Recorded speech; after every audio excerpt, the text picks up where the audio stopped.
Haleluya, puji nama Tuhan. Shalom saudara yang terkasih. Kembali kita berjumpa dalam ibadah MAP Virtual Church.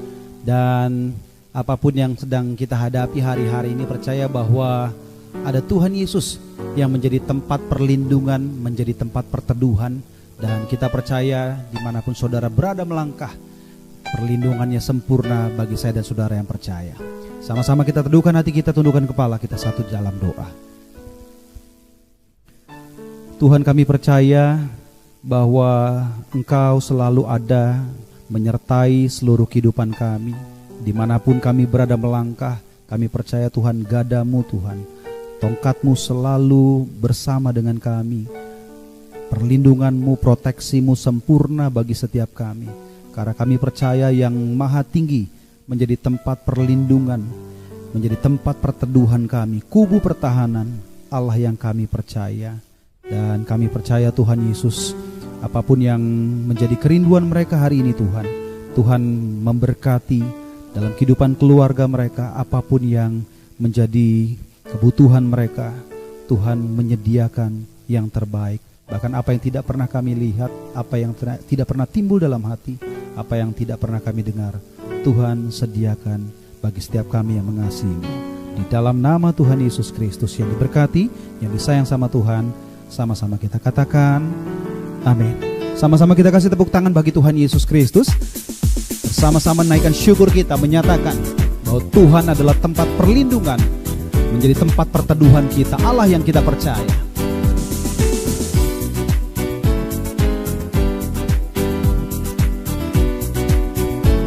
Mari bersama-sama kita nyatakan.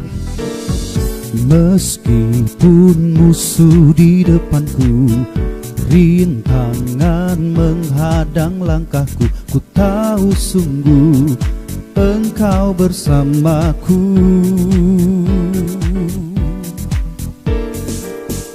Beribu rebah di kiriku, berlaksa di sisi kananku, ku tahu janjimu Engkau bersamaku.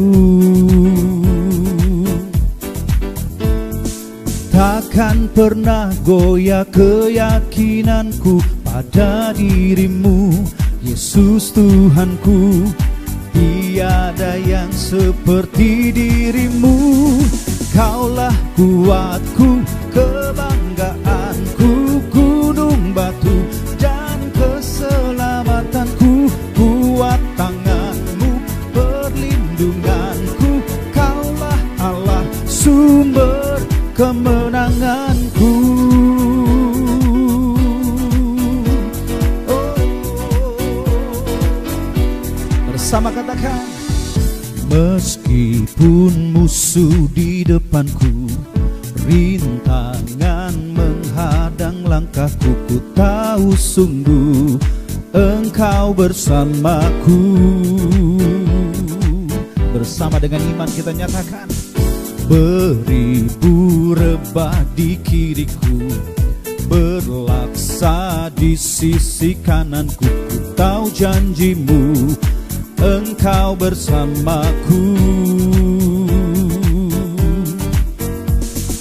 Takkan pernah goyah keyakinanku pada dirimu, Yesus Tuhanku. Tiada yang seperti dirimu. Kaulah kuatku, kebanggaanku, gunung batu dan keselamatanku. Kuat tanganmu, perlindunganku. Kaulah Allah, sumber kemenangan. Kaulah kuatku, kebanggaanku, gunung batu dan keselamatanku. Kuat tanganmu, perlindunganku. Kaulah Allah, sumber kemenangan. Kaulah kuatku, kebanggaanku, gunung batu dan keselamatanku. Kuat tanganmu, perlindunganku. Kaulah Allah, sumber kemenanganku. Sumber kemenanganku, sumber kemenanganku. Kita beri tepuk tangan sorak-sorai bagi Tuhan Yesus yang menjadi sumber kemenangan kita, Allah yang kita percaya.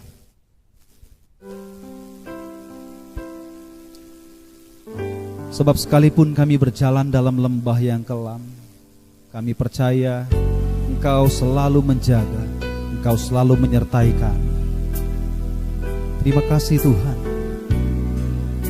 penyertaan-Mu dalam hidup ini. Kau Bapa yang setia.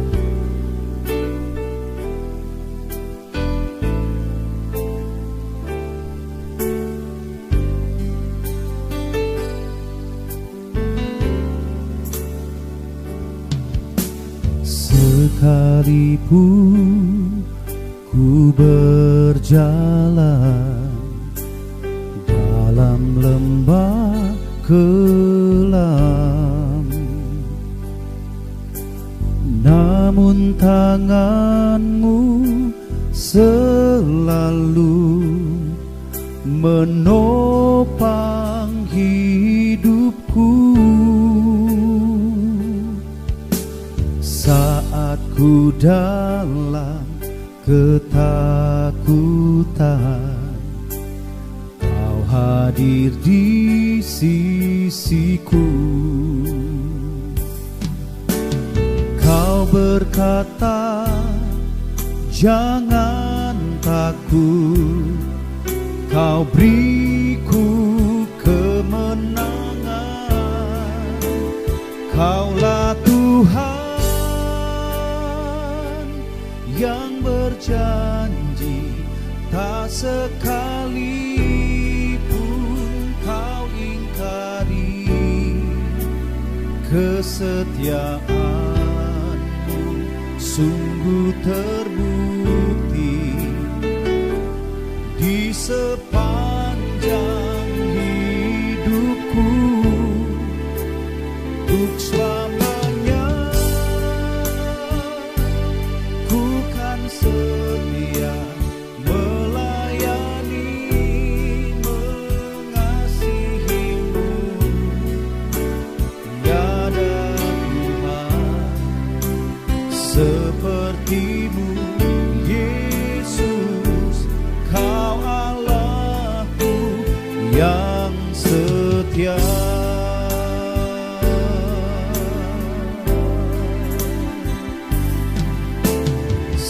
Sekalipun ku berjalan dalam lembah kelam, namun tangan-Mu selalu menopang hidupku. Saat ku dalam ketakutan, Kau hadir di sisiku. Kau berkata, jangan takut, Kau beriku kemenangan. Kaulah Tuhan yang berjanji, tak sekalipun Kau ingkari. Kesetiaan-Mu sungguh terbukti di sepanjang hidupku. Untuk selamanya ku kan setia melayani, mengasihi-Mu. Tiada Tuhan seperti-Mu, Yesus. Kau Allahku yang setia.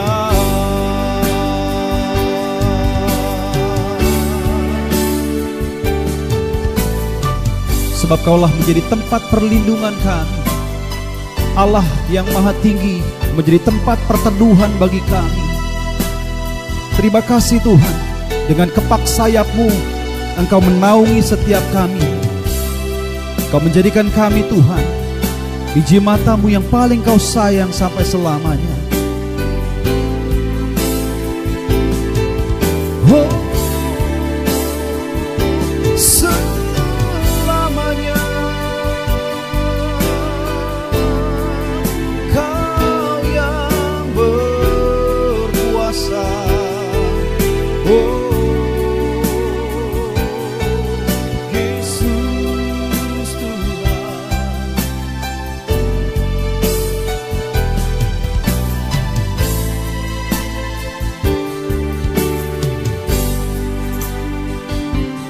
Sambil buka hatimu, angkat tanganmu, kata, Kaulah Tuhan yang berjanji, tak sekalipun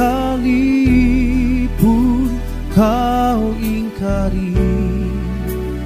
Kesetiaan-Mu sungguh terbukti di sepanjang hidupku.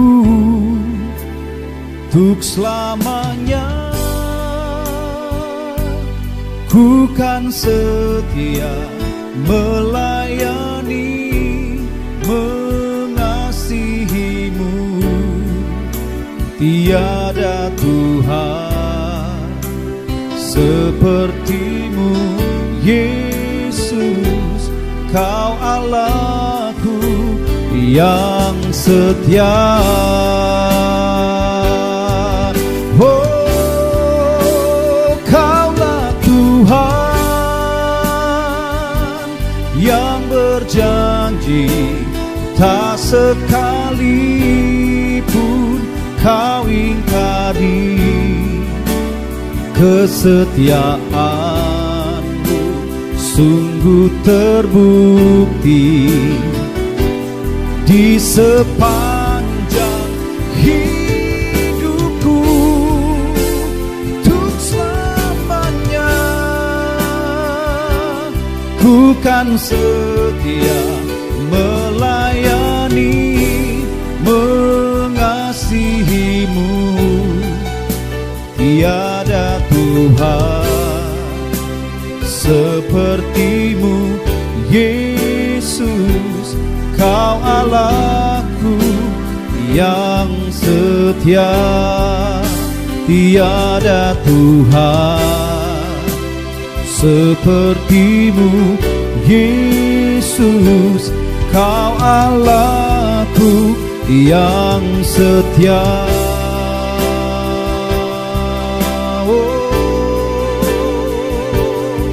Kau Tuhan yang setia, selalu menjagaku, melindungiku.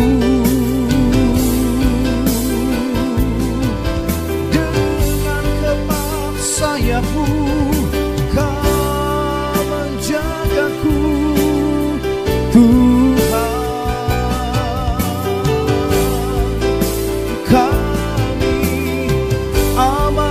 Bersama-Mu sebab Kau segalanya bagiku.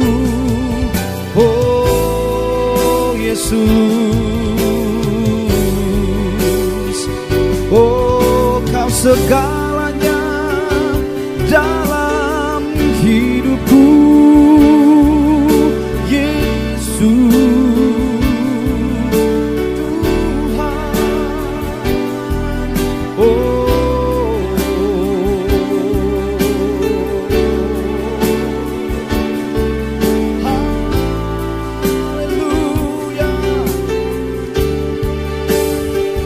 Yesus, Kau segalanya bagiku, Tuhan dan Rajaku. Kasih sayang-Mu melimpah di dalam hidupku. Salib-Mu tebusku, bebaskanku, sembuhkan aku. Ku percaya mujizat-Mu ku alami sekarang ini.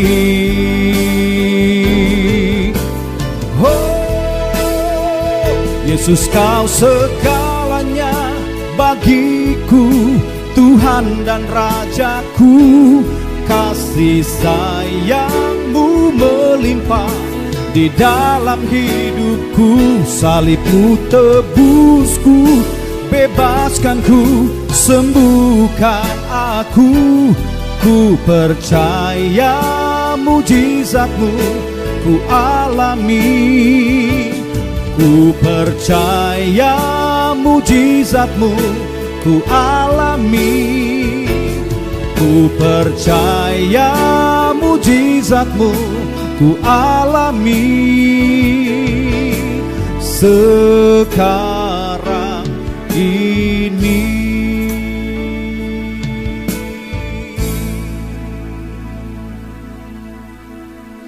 Kami siapkan hati kami dengar firman-Mu, firman-Mu yang mengajar, menyatakan kesalahan, memperbaiki kelakuan, mendidik setiap kami dalam kebenaran.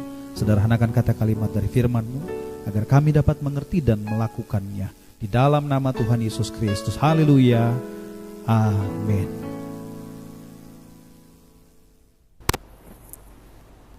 Ya, salam kekasih Kristus. Puji Tuhan, kita ketemu di hari Minggu ini. Kita sudah bersama tadi memuji Tuhan. Biarlah kiranya pujian kita itu berkenan bagi Tuhan. Saudaraku, sebelum kita mendengarkan kebenaran firman, mari kita berdoa. Bapa, kami mengucap syukur, terima kasih pagi siang hari ini kami boleh datang kepadamu, memuji Engkau, menyembah Engkau, dan juga kami rindu untuk mendengar kebenaran firman-Mu. Tuhan, berkata-kata bagi kami, biarlah firman-Mu ini yang menuntun seluruh kehidupan kami, supaya kami tidak salah di dalam melangkah, tidak salah di dalam menjalani kehidupan kami hari demi hari. Terima kasih Tuhan Yesus. Sebentar kami juga mau terus bersekutu dengan-Mu melalui firman-Mu. Hamba berdoa dimanapun anak Tuhan mendengarkan, diberkati, dan juga biar hati pikiran mereka terbuka supaya lebih lagi mengenal Tuhan. Tempat ini penuh kemuliaan Tuhan, dijaga pasukan malaikat sorga. Demikian juga dimanapun anak-anak Tuhan mendengarkan kebenaran firman Tuhan, mereka semua dihiburkan untuk lebih lagi mencintai Tuhan. Terima kasih Tuhan Yesus, kami siap mendengarkan kebenaran firman-Mu. Berbicaralah bagi kami. Di dalam nama Bapa, Anak, dan Roh Kudus, kami mengucap syukur dan siap mendengarkan firman-Mu. Haleluya. Amin. Sekali lagi saudaraku, salam. Kita bersyukur ya, kita bisa minggu ini untuk beribadah. Bukan karena kuat gagah kita, tetapi semua ini karena kebaikan dan kemurahan Tuhan di dalam hidup kita. Nah, saudaraku yang dikasihi Tuhan, ya, hari ini kita mendengarkan kebenaran firman Tuhan, di mana tema kita hari ini adalah Tuhan pasti menolong Anda. Tuhan pasti menolong Anda. Ayat firman di Yohanes 5 ayat 1 sampai 9 saya bacakan buat kita. Sesudah itu ada hari raya orang Yahudi dan Yesus berangkat ke Yerusalem.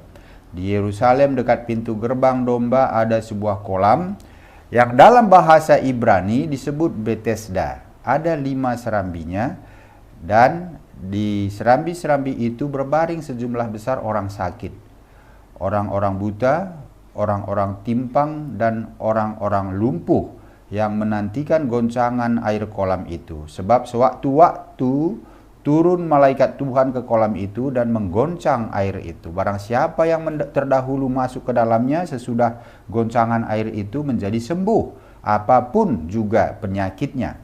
Di situ ada seorang yang sudah 38 tahun lamanya sakit. Ketika Yesus melihat orang itu berbaring di situ, dan karena ia tahu bahwa ia telah lama dalam keadaan itu, berkatalah ia kepadanya, "Maukah engkau sembuh?" Jawab orang sakit itu kepadanya, "Tuhan, tidak ada orang yang menurunkan aku ke dalam kolam itu apabila airnya mulai goncang. Dan sementara aku menuju ke kolam itu, orang lain sudah turun mendahului aku." Kata Yesus kepadanya, "Bangunlah, angkatlah tilammu dan berjalanlah." Dan pada saat itu juga sembuhlah orang itu, lalu ia mengangkat tilamnya dan berjalan. Haleluya, puji Tuhan, saudaraku yang dikasihi Tuhan. Tentu dari ayat firman ini kita sudah sering sekali mendengar ya bagaimana seorang lumpuh yang tidak bisa berjalan, sakit di dekat kolam Bethesda mendapat kesembuhan dari Tuhan Yesus. Nah, saudaraku yang dikasihi Tuhan, sesuai dengan tema kita hari ini, Tuhan pasti menolong Anda. Kita tahu bahwa di dalam kehidupan kita sehari-hari ya, saat sekarang ini kita tentu semuanya masih pasti pernah mengalami pergumulan atau permasalahan. Apapun itu namanya kita hidup, kita pasti suatu saat akan mengalami permasalahan atau pergumulan hidup. Nah, saudaraku, karena itu ya, selama kita hidup ini jangan berharap kalau kita nanti tidak akan pernah mengalami masalah. Bagaimanapun ya, masalah itu tidak melihat dan tidak membedakan status manusia, tidak membedakan sosial ekonomi, tidak membedakan bagaimana agama sukunya, tidak membedakan dari mana asalnya, tidak membedakan tinggal di mana dia, orang luar negeri kah, orang dalam negeri kah, tidak membedakan. Kalau namanya permasalahan hidup, itu semua pasti mengalami. Nah, sekarang saudaraku yang dikasihi Tuhan, yang menjadi perbedaan adalah bagaimana persoalan hidup ini kita memandangnya. Ya, kalau orang-orang percaya, bagaimana dia memandang persoalan hidup itu tentu pasti berbeda dengan orang-orang dunia ini. Sebagaimana orang percaya yang beriman kepada Yesus Kristus harus menghadapi permasalahan ataupun pergumulan dengan bijaksana. Dari ayat firman yang kita baca ini tadi, kita bisa belajar beberapa hal. Hal yang pertama, saudara, jangan pernah berhenti berharap. Ya, kalau tadi kita melihat bagaimana orang yang sakit ini di dekat kolam Bethesda, ya, sudah 38 tahun dia sakit. Saudara bisa bayangkan kalau selama 38 tahun itu mungkin sudah berapa lama dia tinggal atau menunggu di dekat kolam Bethesda itu kita tidak tahu. Tapi sudah cukup lama kalau tadi kita baca di ayat firman ini. Nah, jadi kalau kita lihat di sini, dia walaupun sudah lama menunggu di situ, dia tidak pernah berhenti berharap untuk sembuh. Walaupun dia berkali-kali gagal mendapat kesembuhan atau kesempatan untuk masuk ke dalam kolam itu karena dia lamban karena situasinya, sehingga orang lain lebih mendahului dia masuk ke kolam itu sehingga dia gagal lagi untuk sembuh. Tetapi saudara, karena dia tidak berhenti berharap, maka dia tetap menunggu, ya. Dia tetap bergerak, dia tetap melakukan kalau pada saatnya air kolam itu diguncang oleh malaikat. Walaupun dia gagal, tidak membuat pengharapan dia kendor. Ini yang penting, ya. Mungkin berkali-kali saja dia sudah gagal, ya, bukan sekali dua kali, mungkin sudah berpuluh-puluh kali, tetapi tidak membuat pengharapannya untuk sembuh itu kendor. Ya, kalau saja saudara dia berhenti berharap, otomatis dia tidak akan menunggu kesempatan untuk ketiga kali, keempat kali, kelima kali, mungkin kesekian kali. Dia mungkin tidak menunggu kesempatan itu, dia mungkin langsung pergi atau dia mungkin tidak berharap lagi. Nah, ini yang berbahaya, tetapi dia tidak seperti itu. Orang yang sakit ini, dia tetap berharap. Nah, demikian halnya saudaraku dalam kehidupan kita saat ini. Jika Anda mengalami masalah kesehatan, masalah rumah tangga, masalah ekonomi, ya, masalah keluarga dan sebagainya, kunci pertama itu jangan berhenti berharap. Kalau Anda sakit, jangan pernah berhenti berharap bahwa Anda akan sembuh. Jangan berhenti berharap. Kalau Anda kesusahan ekonomi, jangan berhenti berharap bahwa ekonomi Anda suatu saat akan dipulihkan. Kalau saudara ada masalah dengan keluarga, jangan berhenti berharap bahwa keluarga Anda suatu saat akan lebih baik dan dipulihkan kembali. Kalau saudara gagal, jangan berhenti berharap bahwa suatu saat ada waktunya nanti saudara pasti berhasil. Yang penting di sini jangan berhenti berharap dan tetap ya punya pengharapan itu walaupun sudah berkali-kali, seperti orang sakit ini tadi.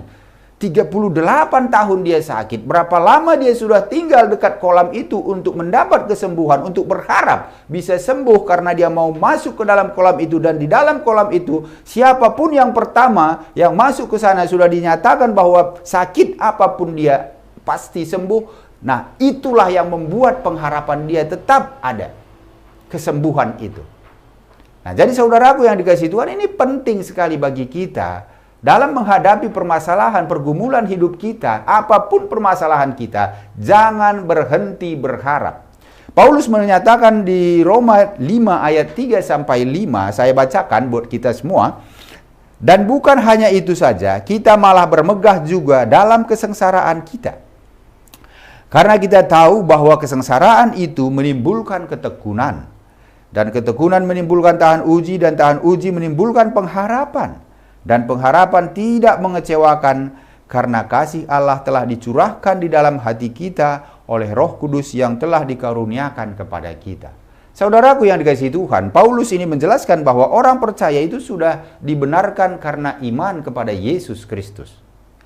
Nah, iman ini sering diuji, ya, diujinya melalui berbagai permasalahan, berbagai penderitaan, ya, berbagai sakit penyakit, berbagai kesulitan ekonomi. Nah, tujuannya apa, saudara? Tujuannya supaya ada ketekunan di situ. Ya. Nah, ketekunan ini bukan hanya sekedar kemampuan untuk bertahan dari apa yang kita alami, bukan seperti itu, tetapi ketekunan ini membawa pengembangan karakter kita dan iman kita untuk lebih kuat lagi. Itulah ketekunan kita di dalam menghadapi penderitaan, permasalahan ekonomi, permasalahan keluarga dan sebagainya. Bukan hanya kita bertahan saja di situ supaya bisa mampu begitu, bukan, tetapi itu merubah karakter kita dan iman kita sebagaimana iman orang yang percaya dan iman yang tahan uji. Inilah ya fungsinya di situ ada ketekunan ini. Ketika seseorang menghadapi penderitaan, ya, mereka itu dihadapkan dengan pilihan untuk menyerah atau bertahan. Itu kadang mengambil keputusan orang itu apakah dia lanjut bertahan atau dia menyerah. Nah, ini kembali lagi memang ya, bagaimana kita mengalaminya, bagaimana iman kita kepada Yesus Kristus, ya, bagaimana kita bisa berubah karakter kita di dalam menghadapi permasalahan-permasalahan hidup ini. Cara pandang kita berubah. Nah, inilah tujuannya tahan uji ini. Nah, ketekunan dalam menghadapi penderitaan ini ya tentu adalah suatu kualitas yang menunjukkan bahwa iman seseorang telah diuji dan terbukti kuat. Dari kualitas tahan uji ini muncullah pengharapan yang kokoh kepada Tuhan, ya, bahwa pengharapan ini bukan sekedar harapan biasa-biasa saja, bukan seperti itu, tetapi pengharapan yang didasarkan pada keyakinan bahwa Tuhan memiliki rencana yang baik atas kasih-Nya terhadap saudara, atas apa yang saudara alami itu Tuhan punya rencana yang baik. Itulah pengharapan dengan keyakinan. Itulah iman tadi, saudara. Dan kita tahu kalau kita berharap kepada Tuhan tidak pernah mengecewakan. Dia tidak pernah mengecewakan. Banyak sekali kita bisa lihat di cerita Alkitab ini bagaimana seorang Ayub yang begitu menderita sekali dengan berbagai-bagai penderitaan. Bukan hanya penderitaan fisik jasmani dia saja, tetapi keluarga dia semuanya diambil oleh Tuhan. Hilang, habis, meninggal anak-anaknya. Ya, harta bendanya semuanya habis, ludes dengan hanya beberapa saat saja, tetapi karena dia punya keyakinan, punya iman kepada Allah, ya, dia punya pengharapan, dia tidak goyah. Dia tetap mengetahui bahwa pengharapan dia di dalam Kristus, di dalam Allah itu tidak akan mengecewakan dia. Makanya dia bisa berkata, Allah yang memberi, Allah yang mengambil, terpujilah Tuhan. Jadi dia fokusnya kepada Tuhan pengharapan dia itu, bukan kepada sekelilingnya, bukan kepada situasi yang dia hadapi, ya, bukan kepada orang lain, bukan kepada teman-teman dia, bukan, tetapi kepada Allah.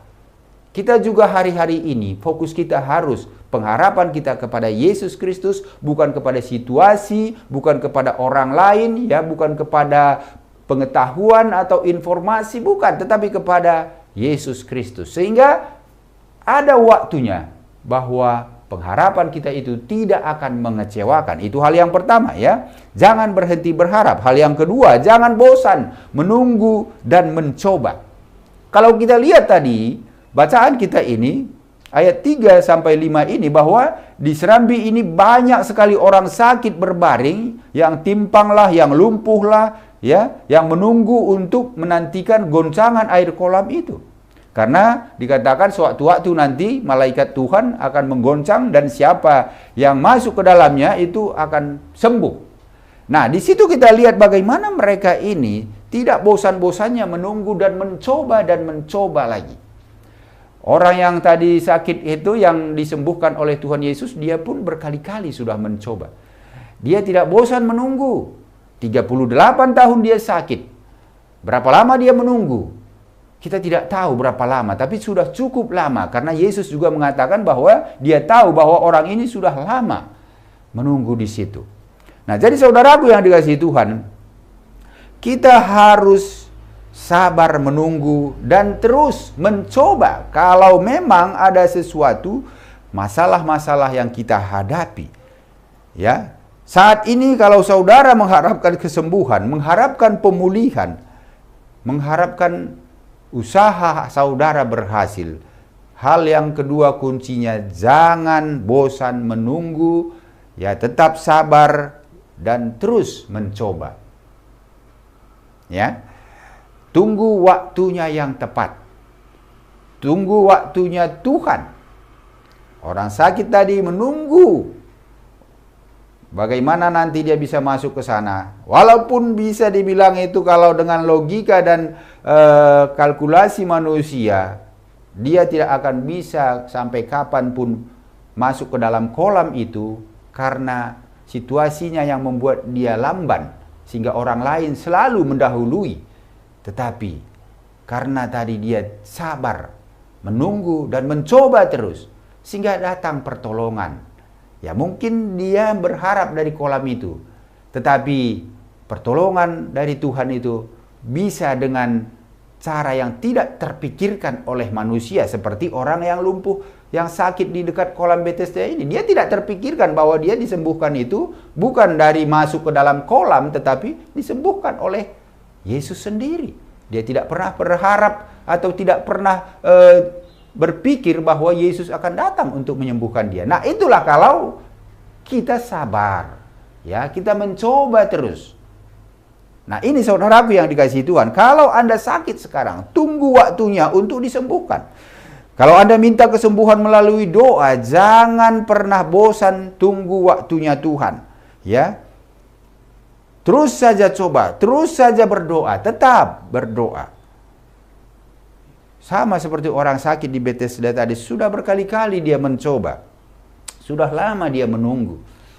Nah, saudara juga, karena sekarang ini bukan lagi kita harus ke suatu tempat untuk sembuh, ya, seperti orang sakit di kolam Bethesda ini, seperti yang di Yerusalem ini gitu, ya. Sekarang kita bisa minta kesembuhan melalui doa kita karena kita bisa langsung berhubungan dengan Tuhan. Ya, kita minta dan terus mencoba. Terus saja berdoa. Itu dia, jangan bosan-bosan. Kalau ada masalah ekonomi juga sabar untuk Anda dipulihkan oleh Tuhan. Terus mencoba mencari cara yang lebih baik lagi. Seandainya usaha saudara tidak berjalan dan mungkin Anda bangkrut, sabar untuk menunggu waktu. Suatu saat usaha Anda akan berhasil dan berkembang. Coba terus, jangan berhenti. Semua pasti ada waktunya.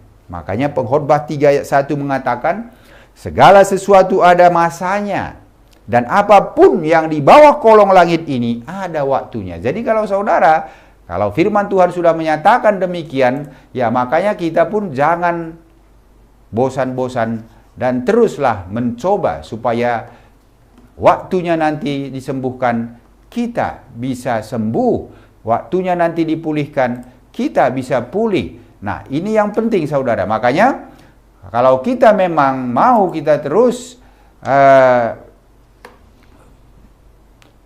mendapat atau menyelesaikan permasalahan kita itu, jangan pernah melepaskan apa yang menjadi pengharapan kita. Jangan pernah lepas dari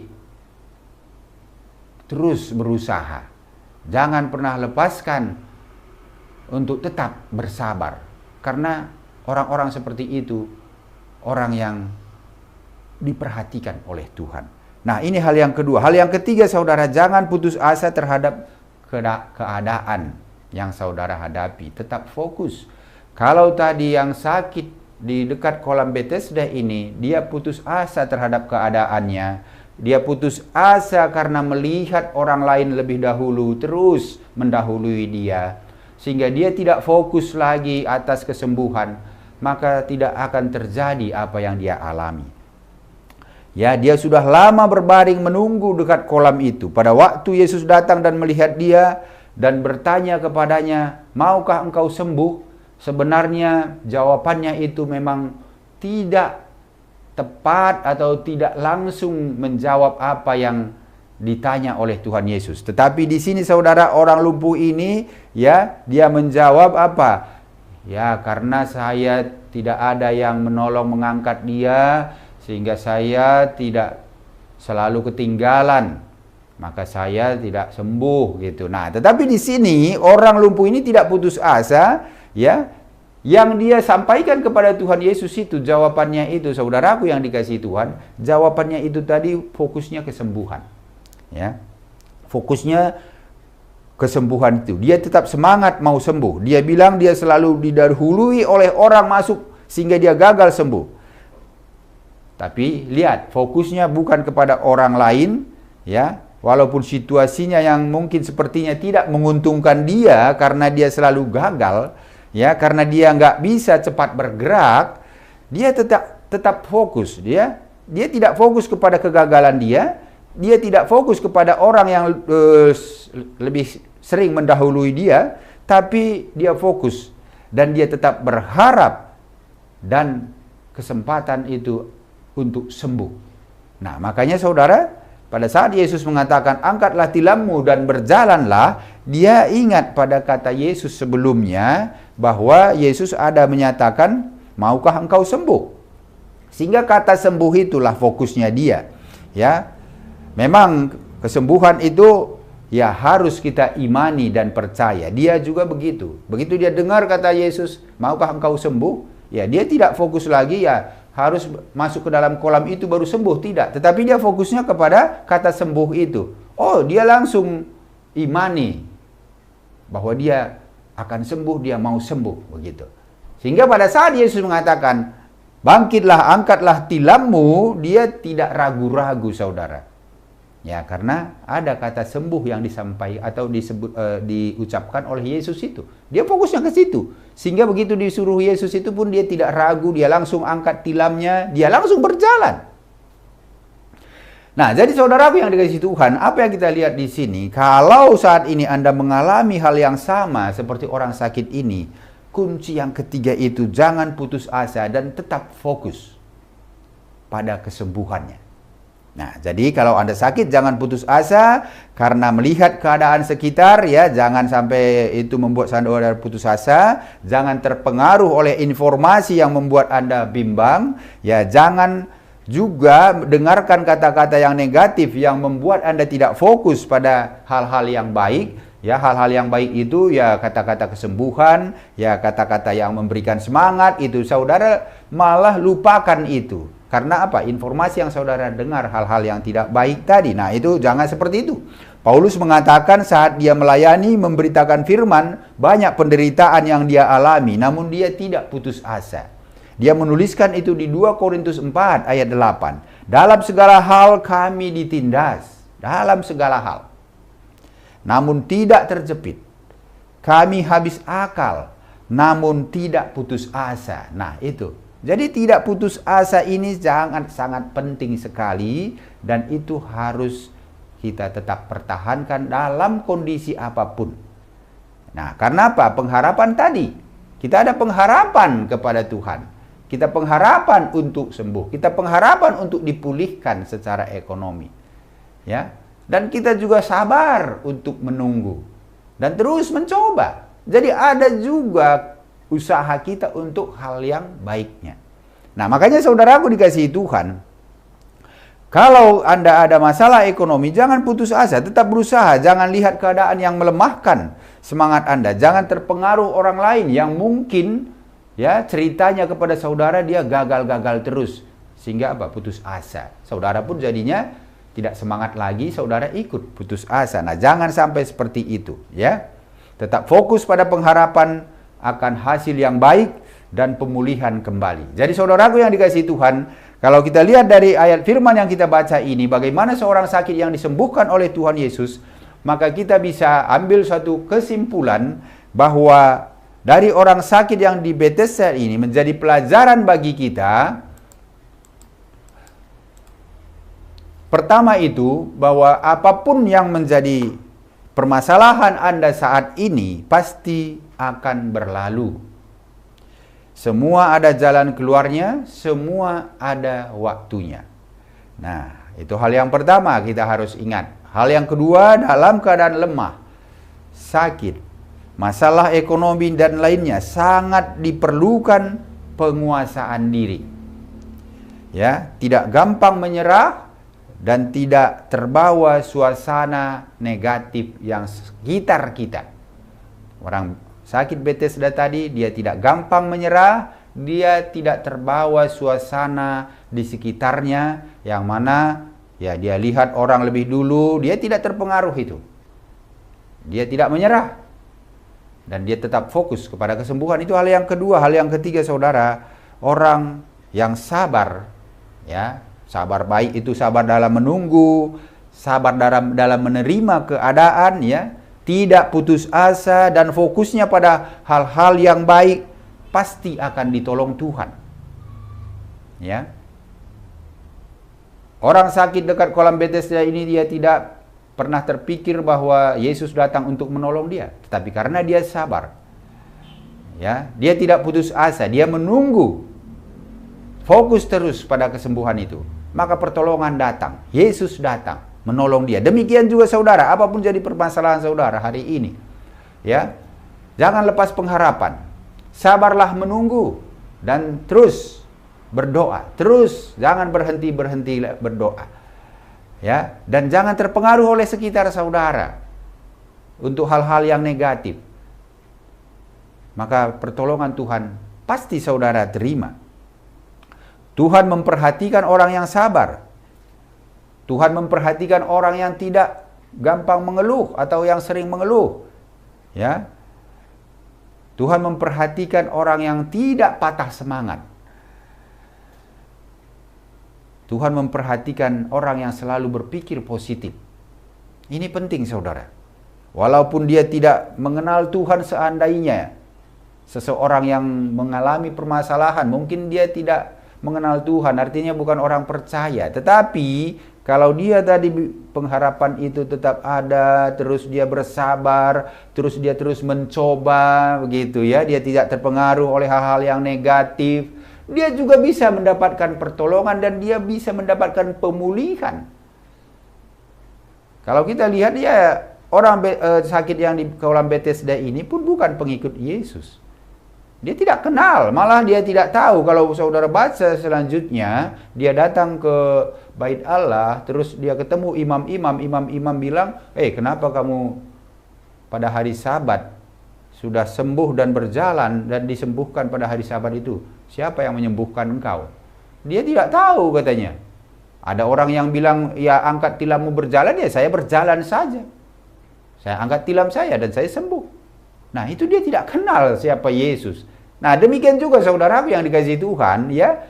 Mungkin saja ada orang-orang saudara lihat di luar sana, oh dia kok bisa sembuh ya, padahal dia bukan orang percaya. Kok dia bisa pulih ya, padahal dia bukan orang percaya. Nah, saudara, ini tadi, ya, Dia punya pengharapan, tidak putus asa, tidak terpengaruh. Nah, itu yang membuat dia kembali dipulihkan dan dia kembali sembuh. Jadi, saudaraku yang dikasihi Tuhan, apabila orang yang mengenal Tuhan dan pengikut Kristus, imani hal yang baik akan Anda alami. Pasti ada waktunya Tuhan menolong dan memulihkan keadaan saudara menjadi baik, dan saudara pasti menerima sukacita dari Tuhan.